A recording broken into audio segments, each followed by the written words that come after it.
Everywhere. Foundation dripping everywhere. Ah! I really don't know what the hell. Why is there no color on here? What? Why? Who does this? Just make it easy for me to know what color I am. Okay, well that's not gonna work out for us, is it? 1, 2, 3, 4, 5.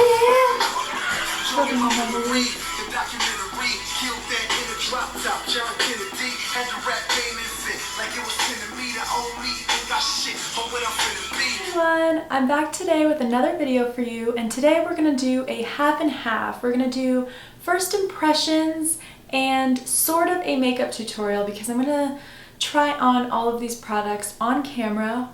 Let me know in the comments below if you have some of these products and if you agree or disagree with my thoughts. So let's get right on into this. Okay, so the first two that I used today were the Makeup Forever HD Foundation. This is not a new release by Makeup Forever, but I decided to pick this up. I've heard all about the NARS Sheer Glow and I thought, meh, not really for me. From the reviews, it sounds like if you have drier skin that the NARS Sheer Glow really sticks to those dry patches, and I don't need that. So I decided to go instead for this Makeup Forever one. It's got a pump, so you don't have to go trying to find a pump for the foundation. But I also purchased all but one Real Techniques brush last weekend, and this is the 101 foundation brush in the gold collection. And as I tried to put this foundation or any of the foundations on, it's just not my cup of tea. I don't know if you can see this, but it's just very floppy. It just feels uncomfortable. It feels like there's a bug or a moth or something on my face that should not be there. And it just feels very gross. And I feel like it wastes a lot of product because all the foundation that I take, because I always put foundation on the back of my hand, all the foundation I put on here kind of seemed to disappear. So my skin looked really dry and like it didn't have any foundation after trying to put it on the right side. So I just don't really think this is a brush you need. Real Techniques has a awesome buffing brush, and I actually just threw this 101 new foundation brush from their Bold Metals collection and just went back to the buffing brush because this is my ride or die when it comes to foundation. It applies really well, it gets the foundation on evenly, and I really like it, and it's obviously much cheaper because it's not in their new luxury line. So I would skip the 101 foundation brush, but in terms of the foundation, great stuff. Medium to full coverage depending on how you build it up. Great for dry skin, great for oily skin. It's really just the perfect product, and it looks amazing in photos and on camera, hopefully. The next thing I tried and bought was the Real Techniques 300 blush brush, and this is the rose gold part of the line. And I have to say, I dipped it in my Coralista blush and I like it, but it almost packs so much product into a very small area that when you put the blush on, it just packs it into like the specific areas, and it's a little bit harder to blend in. So I'm kind of iffy about this. I like it, it's beautiful, it's rose gold, which is probably my favorite color, but I don't know, I'm still really happy with my Real Techniques blush brush, so from their original collection. I think this really applies the blush much more evenly, and it's not as packed in because the difference between the two is The difference between the two is drastic. I mean, this is a tiny little packed in brush, and this is much more loose and a larger brush. So it kind of gets the blush everywhere, and it allows it to be a little bit more natural, whereas this, for some reason, when you put it right on the cheeks, it's just so dark right in that first area, and it's hard to blend in because the product's already on your cheek, there's not much left, and it's just a thick packed brush. So I'm a little iffy, but I don't know if you need this if you already have this blush brush. But if you're interested, it's not a bad one. I don't feel about this brush as I do about the foundation brush, so kind of in the middle, neutral about this one. Now, the next thing is the Hourglass Modernist palette, and I have the colors of the Infinity palette. So this is a warm neutrals palette, and let's be honest, this is gorgeous. It's visually appealing. You just want to stare at this for hours and hours because no one has done an eyeshadow palette like this. But I know that there's a lot of mixed reviews out there, and some people love it or they hate it. This is a very expensive eyeshadow palette, and for the money, I would say that this is probably something you can live without unless you're a die-hard Hourglass fan. I just think that for the price, the fallout is a little intense, so it kind of is a bit annoying. You need to have some sort of cover underneath, because if you do your foundation, you put on your blush, you do all of your face, and then you have to do your eyes, you're going to get eyeshadow everywhere unless you protect your face. So the fallout, definitely not ideal, but the shades are just so gorgeous, and they really are long lasting. I mean, these eyeshadows stay on all day. So I really do like that. They're gorgeous. They blend really well too. It's just the fallout that kind of gets to me, and even when you lightly tap a brush in there, it's everywhere. And if you blow on this palette, there will be eyeshadow everywhere. So this one also I'm a little bit neutral on, just because it's just so gorgeous, long lasting, it's blendable, but the fallout is kind of that negative con that's kind of just bringing me back down to earth. Eye brushes, and these are all silver from the new Real Techniques Bold Metals collection. And I have the angled liner, which is 202. This is incredible. I have never had an easier time applying eyeliner than I do with this brush. So kudos Real Techniques, this brush is the bomb, and you need it if you have trouble applying eyeliner like I do, because I screw up every single day and I want to rip my eyelids off because I get so frustrated and I have to like take everything off, then my eyes are red and have to like reprime and restart over. So probably one of the most frustrating things in my life is applying eyeliner, and this brush makes it fun. So I highly recommend that one. The next one is their 201. I think this is the pointed crease or crease brush of some sort. I do like this, but it's nothing special. It obviously is very nice, it looks pretty, it's the new Bold Metals collection, but it's not something that I would have to, you know, run after into the store, because it's a little expensive for what it is, and a lot of eyeshadows and a lot of cheaper brands have really good crease brushes. So I like it, but not necessary. Now this one is the 200 eyeshadow brush, and I really like this because both sides can be used for different colors, because when you use this brush, you're really only using one side because it's so large. So I can have two totally different colors on both sides, and I do this all the time. I'll take one type of eyeshadow from one palette and then another completely different color from another palette, and just end up blending them together.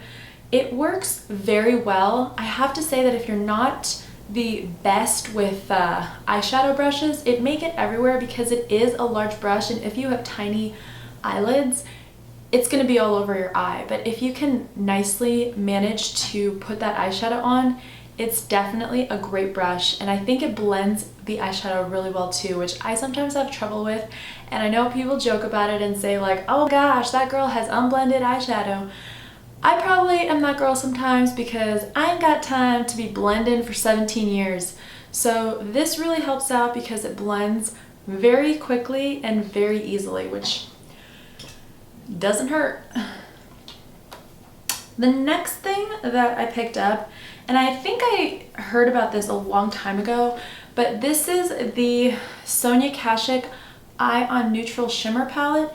And these colors are just gorgeous, gorgeous. They're neutrals and they all have a little bit of shimmer in them. And I really like these because you can wear them by themselves, or you can wear them underneath or on top of other shadows. So if you want to start off as using just kind of a matte neutral color and then put these shimmers on, it's definitely a good go. These are very long lasting, highly pigmented. The shades are just so gorgeous and anyone can rock them because they're neutral. So I am definitely a fan. I actually usually use this middle second row shade and I mix it with this top right shade, and sometimes I'll even throw in a little bit of this darker shade or throw in a little bit of gold, but I've been using those four constantly and I'm just in love. So I'll usually start off with some Sonia Kashuk shimmer as my base and then plop on some of the Hourglass to create my perfect neutral look. So I really like this Sonia Kashuk palette, and I believe it's $19.99, so definitely a little bit pricey for drugstore, aka Target, but it's really good quality and I think that they are worth it because you get 12 shades in one palette. Where else can you get that kind of cost? The next thing is the Maybelline Eye Studio eyeliner, and I think this is a new launch by Maybelline, and I've already completely annihilated my little pot. This stuff paired with that angled liner Real Techniques brush that I mentioned, yes, these are just fantastic. This eyeliner is long lasting, it's creamy, it doesn't dry out, and it does come with Maybelline's own angled liner brush, which actually works really well. Usually when you get those brushes with some of these drugstore brands and even the higher end brands, they're not really brushes you can use. They just put them in there to make you feel like you're getting more for your money, but they're usually crap brushes and crap, you know, those little powder things. Oh no, they would do better without putting any of that crap in there. But the brush that came with this was actually really good, and I was using that until I realized that this angled liner brush is just something I can't not use in order to get my perfect eyeliner. So I definitely recommend this. And the next two things are the Real Techniques powder brush, I think. This is the brush 100, so this is gold because it's a base brush. And I used this with this Neutrogena Healthy Skin Blends Translucent Oil Control Powder. It looks really pretty. It doesn't really matter if it looks pretty or not. It matters if it works well. And I think that this oil control powder is awesome, awesome, awesome. So I just dip this big brush in here and I just start swatting everywhere. Heck, I can do that again. It's translucent, it's not gonna look cakey, which I really like because there are some oil control powders that actually look very cakey when you put them on too much. So I get to 2 p.m. and I can't do this again because it already looks cakey. I have seen Amanda Ensing here on YouTube talk about this Stila Patina liquid lipstick for so long, and I've seen it in many of her videos, so I thought to myself, I'm gonna need that. So I grabbed it and I really like this color. It's absolutely gorgeous and it's such a great product. It's super long lasting. You don't have to line your lips with this one, which I really like. I want to be as low maintenance but still look very put together, if that makes any sense. So I definitely love that liquid lipstick. Now these next four, I splurged and went crazy and I went on Macy's.com and I found all of the Anastasia liquid lipsticks and I decided to get 4 of them. They are very expensive in my opinion, so I definitely splurged on this, but you know, YOLO, life is short, try all the lipsticks, you know what I mean? So I got the shade Retro Coral, which is a gorgeous coral shade, which is going to be perfect for summertime when you have a nice tan, but also perfect for those days when you kind of bronze and contour your face a little bit more than usual, because that contrast of bronze and this retro coral will just be gorgeous. So I love this one. The one thing I do have to say is I wish I had a lip liner that I could line my lips with in order for this to match, but finding a lip liner that's this color is going to be a little bit tough, but it definitely needs a lip liner or as precise to your lip line as you possibly can apply it, because it looks a little odd when you see your own natural lip color and then coral. So it's a high maintenance product because it's such a bright shade. It's almost like a neon color. So definitely a little bit more high maintenance than I'd like, but it's so beautiful and it's gonna be perfect for summer where it doesn't even matter how much I've applied it or not applied it, it'll just look great. This next one is Sweet Talker, and this is such a high pigmented color that it actually stained my hand. I still have the swatch. I don't know if you can see it from this far, but I still have the swatch from Sweet Talker even after using 2 makeup removing wipes to try to get it off. So long-lasting color if you're looking for that kind of thing. If you're, you know, trying to eat and kiss and do whatever else you're gonna do and want something still on your lips, this is your shade. It's a beautiful, almost neon pink, but still kind of a Barbie normal pink, if that makes any sense at all. I really like this. I think the name is really cute, so I'm a fan. It is also, like Retro Coral, definitely one of those high maintenance shades that you either want to have a lip liner or you're gonna have to reapply during the day, which isn't a big deal, but like I said, a little bit more maintenance than I prefer to do. And then these next two are more on the neutral side. Lovely is my favorite color. It's the one that I actually applied and still have on my lips right now. It is a light pink with neutral tones in it. So definitely a mix of pink and brown and like a tan color, which I really like because it's just the perfect low maintenance shade. You don't need a lip liner with this. It just kind of goes with my lip color, my natural lip color. So I really like this, and it stays on for a very long time too. Now this next one is Pure Hollywood, and this is definitely a nude shade. And this one is also a little bit more high maintenance for me because my lips are not this color, they're not nude, they're more like on the rosy or pink side. So putting this on is definitely a contrast to my natural lip color. Now, the last thing that I've gotten that may be of interest is the Elizabeth and James Nirvana Black Perfume. I talked about this in my January favorites and I had a little sample, and I actually purchased the perfume sampler from Sephora where they give you a bunch of samples and a certificate inside, so when you decide which of the samples is your favorite, you can go back and get a full size. So I used it on this one. I'm super happy with it. The boyfriend likes how it smells. I like how it smells. I think everyone around me likes how it smells. So I thought it was definitely the one I had to pick. Okay, that's it for me, guys. I hope you liked this first impressions tutorial, and I hope you're having a great weekend. And I'll see you in my next video. Bye!